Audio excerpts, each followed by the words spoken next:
Que faire après le collège? Pour de nombreux élèves, c'est le moment de choisir. Et ce soir, la route 67 nous emmène au lycée Jules-Gué de Célestat. Plus d'1 millier d'élèves, une centaine d'internes, enseignement général, technologique ou bac pro, diplôme qui a été créé il y a 30 ans, et une filière parmi d'autres au lycée Jules-Gué. Reportage Sabine Pfeiffer avec Anne-Laure Herbé.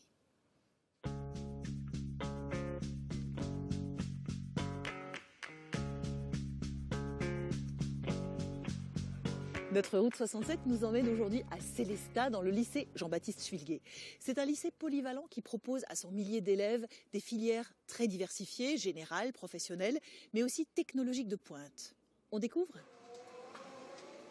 Ici, faire de la trottinette fait partie intégrante du cours. Ces élèves de seconde S s'initient 1h30 par semaine aux sciences de l'ingénieur. Sur ordinateur, ils programment des prototypes de trottinettes électriques ou d'aspirateurs robots, puis font des tests en situation réelle.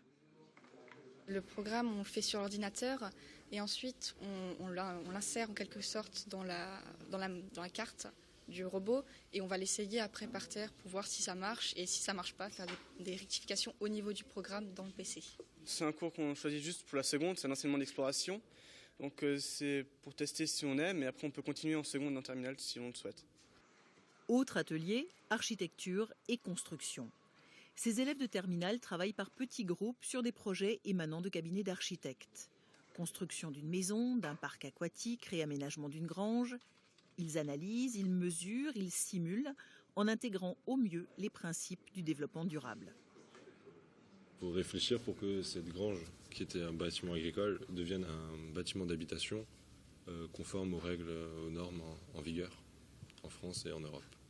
C'est surtout une méthode pour pouvoir mieux et plus facilement assimiler la théorie, tout en leur donnant envie de faire. Donc voilà, quand vous les voyez en projet, c'est des projets concrets, ils ont envie de faire avancer leur projet en équipe et on utilise ce vecteur pour les pousser à assimiler la théorie. Même les bâtiments du lycée leur servent d'objet d'étude pour en analyser le mode de chauffage ou l'isolation.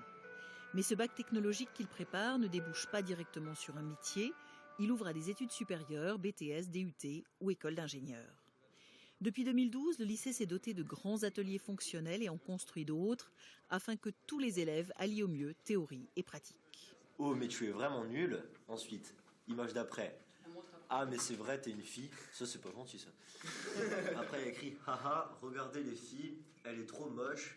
Durant la pause de midi, le conseil de vie lycéenne, élu pour 2 ans, organise des animations qui concernent l'ensemble du lycée.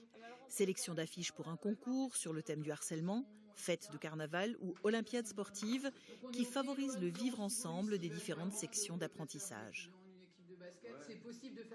Pour moi, personnellement, je trouve ça satisfaisant de pouvoir préparer des choses pour que tous les élèves soient contents, pour que tout le monde puisse trouver le lycée sous notre angle. Durant les pauses, tous se mélangent. Mais dès la reprise des cours, chaque filière retrouve ses activités bien spécifiques. Ces élèves de seconde se destinent à un bac professionnel en maintenance d'équipements industriels. Ils apprennent leur métier 8 heures par semaine en atelier. Alors ici, donc tu dois remplacer cette pièce, d'accord? Donc pour ça, tu devras faire la gamme de démontage qui est là. De cet objet-là, voilà, c'est ça. Donc, tu vois, leurs principaux outils de travail sont des machines industrielles à échelle réduite, charge-palettes ou conditionneuses de médicaments, qu'ils doivent apprendre à utiliser, entretenir et réparer. Les élèves ont une formation très variée, et aussi bien de l'électricité, de la mécanique, pneumatique et hydraulique. Donc ils peuvent à peu près s'adapter à tout type de système dans l'industrie et à intégrer à peu près n'importe quelle industrie, locale ou nationale ou internationale. Pour assurer des formations appropriées, les équipements et les contenus d'enseignement doivent rester à la page. L'équipe pédagogique est donc particulièrement attentive à chaque évolution technologique. Notre environnement économique, qui est fait d'artisans, de petites entreprises, etc., là on a beaucoup à leur apporter puisqu'on a le temps de s'intéresser à une technologie particulière et après de faire des formations qui correspondent. Mais on va chercher les renseignements dans les grosses entreprises. C'est pas nous qui inventons la technologie, ça c'est évident. Et donc, si vous avez envie de découvrir le lycée Jules-Gué, le samedi 27 février, il y a une journée porte ouverte.